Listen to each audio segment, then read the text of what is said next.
Today we are going to see how to use CROPWAT to estimate the required amount of water to irrigate this plot of land. Okay, so this is the area of land or the plot of land that we want to estimate the required amount of water to irrigate. And if you can tell, if I right click here, the total area for this land is 8.69 hectares. Okay, that is the total area of this plot of farm.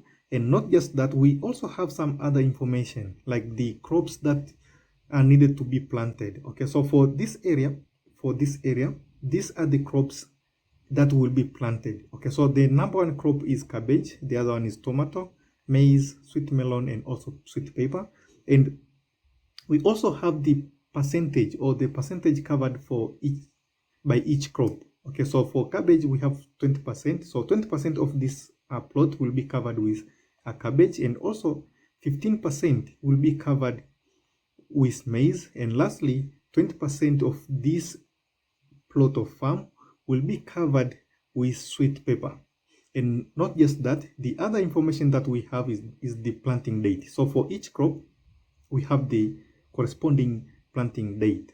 So as I said, the total area for this plot of land is 8.69 hectares, and it is covered with multiple crops. So let's see how we can use CROPWAT to estimate the required amount of water to irrigate this plot of land. Okay, so this is the software that we are going to use, which is CROPWAT version 8.0. And if you can tell, we have several options here on the left side. And the option number one is climatic data. Okay, so there is no way you're going to estimate the required amount of water to irrigate if you don't have climatic data. So from here we have two options. The option number one is by using the weather data collected from weather station. The other option is by using the CLIMWAT software.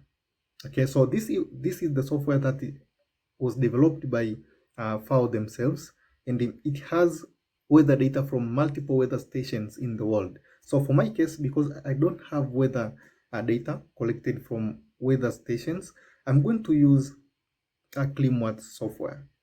Okay, so from here, let me go straight and open CLIMWAT software.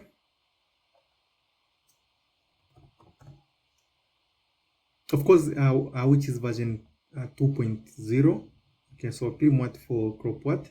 Okay, so now that our software is opened, the only thing that we need to do from here is to select the country. Okay, we need to select the country in which our farm is located. So let me go straight and select my country, which is,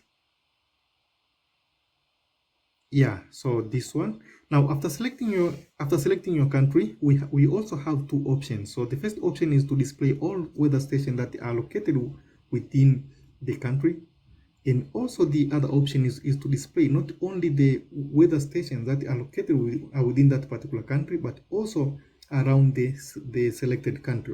So for my case, I'm going to go with the second option, which is to display weather stations within and around the selected country, which is this one. So if I click this one, you can tell we have two windows here. So this is the first window, and also we have the other window which display the list of all weather stations within this area. So from here, to select the weather station that you want for your project, you have two options. You can even select direct from this list, or you can even pick it from this window here. So for my case, because I know the weather station that I'm going to use its data, I'm going to select this one. I'm going to select this weather station. So after selecting my weather station, what I need to do is to export the data and save them in my computer. So from here, let me go straight to this area, then select export selected station or stations. So if I click this, you can see we have the option to select where we want to save our data. Now from here, I need to browse on my laptop, and then what you need is to click export pen and clim files. Okay, so if you select this, you're going to export two files. The first one is the file which contains climatic data, and the other one is the file that contains rainfall data. So if you click this, then the data will be saved in your laptop. So from here, let me just click this option. Okay, Now let me close this because I have my data already. Now from here, what I need to do is to browse where I saved my data. So let me first click climate or ETO. So let me click this, then let me click open. So for my case, my data is saved in this folder. Okay, so if I go here, you can see this is the weather station that I exported from CLIMWAT software. So if I click this, okay, you can see now this table is populated with data from this weather station. Remember, these are the data that we extracted from CLIMWAT software. Now from here, the thing that you can see is that we have the minimum temperature, maximum temperature, humidity, wind, sun, and also we have the radiation, and most importantly, we have the reference crop evapotranspiration, which is ETO. Okay, and also at the bottom we have the average. So the average minimum temperature, the average winds speed, and also we have the average sun hours, and lastly we have the average ETO, which is reference crop evapotranspiration, which for our case is 5.52. So what we need to do from here, you can even go here and select chart. You can see this is the presentation or the graphical presentation of our data. And if I select multiple options, okay, you can even select multiple options from here, but just to make things simple, yeah, let me maintain this one, and let me close this. So now that we are done with climatic data, we need also to see how we can estimate the rainfall data. Remember, when you want to irrigate, or when you're planning to irrigate, you also need to take into consideration the contribution of rainfall in your irrigation activity. So this is what we are going to do next. So just keep on watching. Okay, so from here, let me go around this area and select rainfall. You can see for now we have a blank table, but what we need to do is to fill this table with rainfall data. Remember, we exported rainfall data from CLIMWAT software, and I told you we have two files within that exported file. So the number one was climatic data that we used to fill this table, and the other one had rainfall data, and this is the same file that we are going to use to fill this table, of course, with rainfall data. So if I go straight from this area and I click open, you can see we have some other data here, but the data that I am interested with is this one. So if I click this and I open, remember, you need to browse where you saved your file. For my case, I saved it within this folder here. So if I click this one and I click open, you can see for now we have this data here. Okay, we have this data, and the most important data that we need for our project is effective rainfall. Remember, when we are talking about effective rainfall, this is rainfall that is stored within crop root zone, and we have several formulas that we can use to estimate this effective rainfall. Let me show you which options or which formulas can we use to estimate this effective rainfall. Okay, so this is what we have, and as I said, we need to find a way to estimate this effective rainfall, which is rainfall that is stored within a crop root zone. So as I said, we have several formulas. So let me show you which formulas that we can use to estimate the required effective rainfall. So if I go and select options, you can see here we have several options, but for now the selected formula is USDA. Okay, which is, by using these formulas, we have the total effective rainfall as 421 millimeters. But for my case, because I am located in semi-arid region, what I need to use, or the formula that I want to use, is this one here, which is dependable rain, which was developed by FAO. But again, feel free to use any formula that is applicable in your area. So for my case, I'm going to use this one. So if I click OK, you can see for now we have this value, which is 195 millimeters of effective rainfall. Okay, so now that is Done. Let me show you what we can do next. Remember, we are not dealing with a single crop. We are dealing with multiple crops. As I said in the beginning, we have a plot of land which has multiple crops, like 5 crops. We also need to estimate the total amount of water that is required to irrigate these 5 crops. And to achieve that, we are going to use crop pattern option, which is the feature that is available in CROPWAT 8.0. So let me show you how we can do that. So far we have estimated the effective rainfall, but before we even move further, let me show you one thing. If I click here the charts, you can see this is a graphical presentation for our data, okay? And if you can tell, around June all the way to September, we have a little rainfall, okay? We have little rainfall compared to January and April or May. So let's move forward from here. So far we have used this option, the first option and also the second option, but we also need to go straight to crop pattern. So if I click this crop pattern, you can see we have this table here, and if you can tell, we can even insert not just 5 but 20 crops, okay? But for our case, we have only 5 crops, and the crop number 1 is cabbage. If I select here, let me select this ellipsis, and let me select this. Let me click this, and let me find cabbage. You can see cabbage is located around this area. So this is cabbage, and also let me select the other one, which was tomato.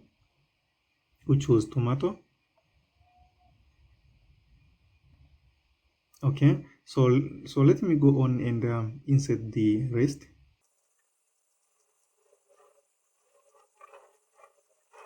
Okay, so now that we are done with our crops, we also need to make sure that we set the planting date. So tomato and cabbage are planted on March 2023. Okay, so this is, I don't think if we have anything we can change from here, but the other one, which is maize, is planted on May 2023. Okay, so if I go back here and select maize, I don't know, where is it? Maize is planted on May.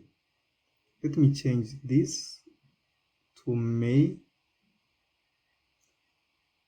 Okay, and lastly, the other one is melon, a sweet melon, which is planted on June. Not June. Sweet melon is planted on June, not March. June. And lastly, we have our pepper, which is sweet pepper, and again is planted on July, on June. Okay, on June. Let me go back here and select June. And as you can see, as soon as we set our date, the harvesting date is also populated. So for our case, our cabbage is planted on March and harvested and expected to be harvested on August. And again, the last one here is sweet pepper, which is expected to be harvested on November of 2023. And lastly, the data that we need is so the area that is covered by that particular crop. So for our case, cabbage took 20, then tomato 25% of the area, which is around to 2.17, and maize 15% of the total area, and sweet melon 10%. So 30%. So let me take this again. Here we start with 30%. So cabbage 20%, and again we also have tomato, which is 25%.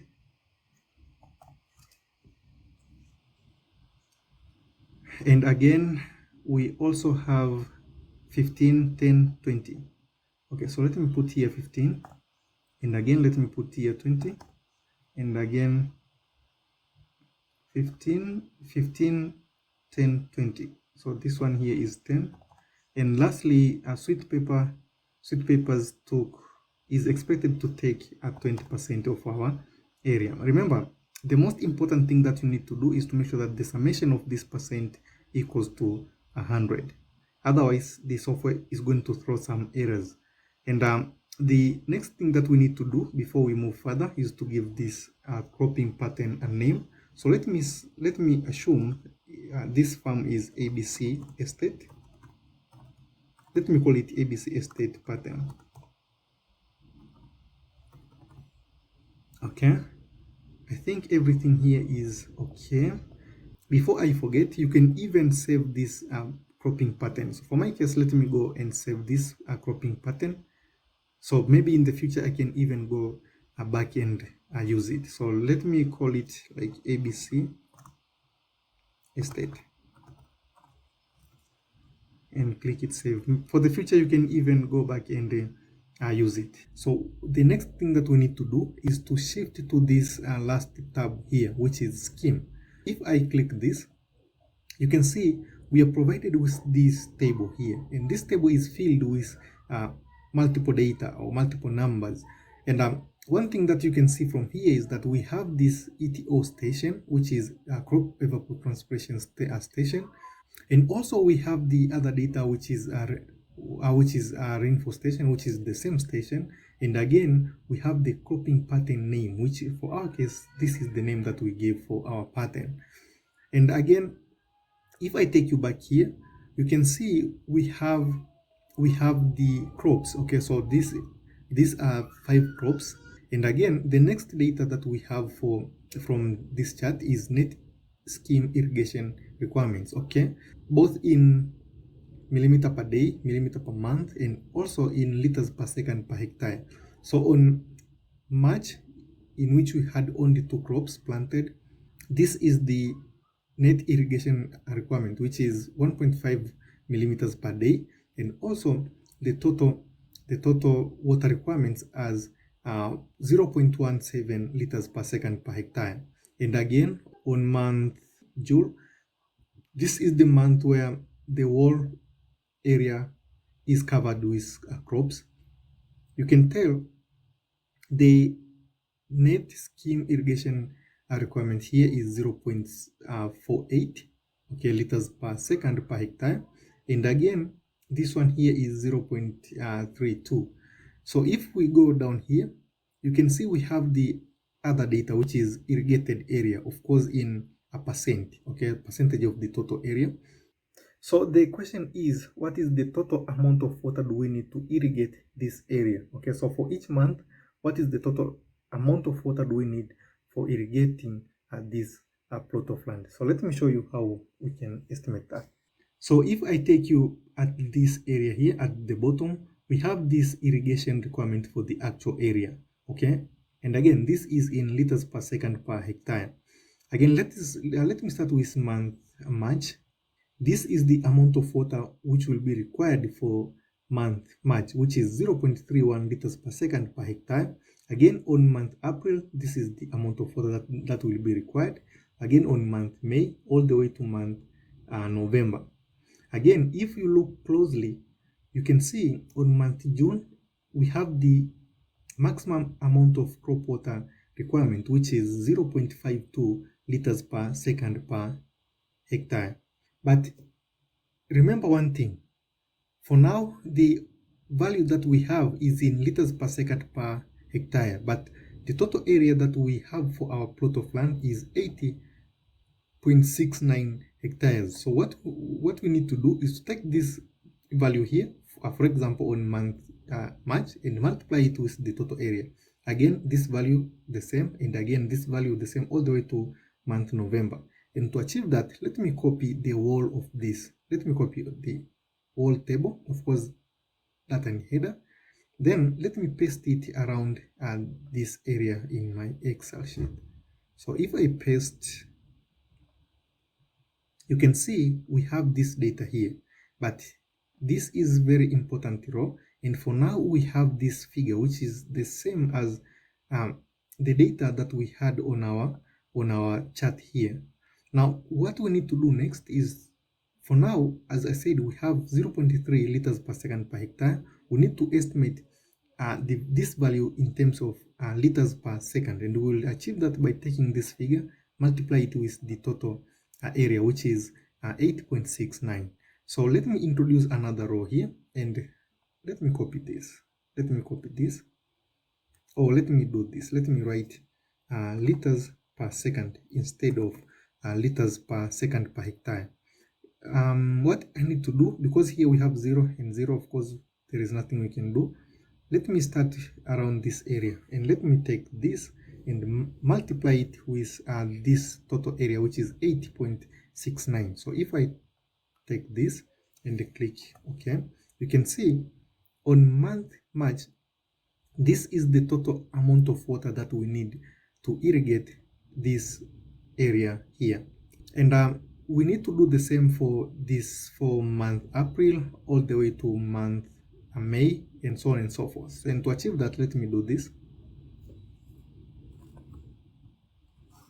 Okay, then let me drag this formula around this area here.